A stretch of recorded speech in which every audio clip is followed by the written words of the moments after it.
गुढीपाडव्याच्या दिवशी हे करा. सकाळची सुरुवात करा अभ्यंग स्नानाने, शरीर मन शुद्ध करण्यासाठी.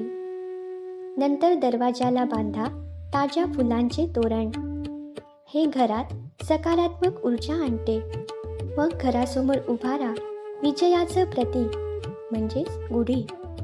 समृद्धी आणि विजयासाठी गुढीची करा पूजा.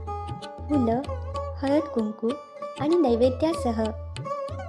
नंतर घ्या कडुलिंब, गूळ आणि जिरं यांचा प्रसाद, जो आरोग्यवर्धक असतो.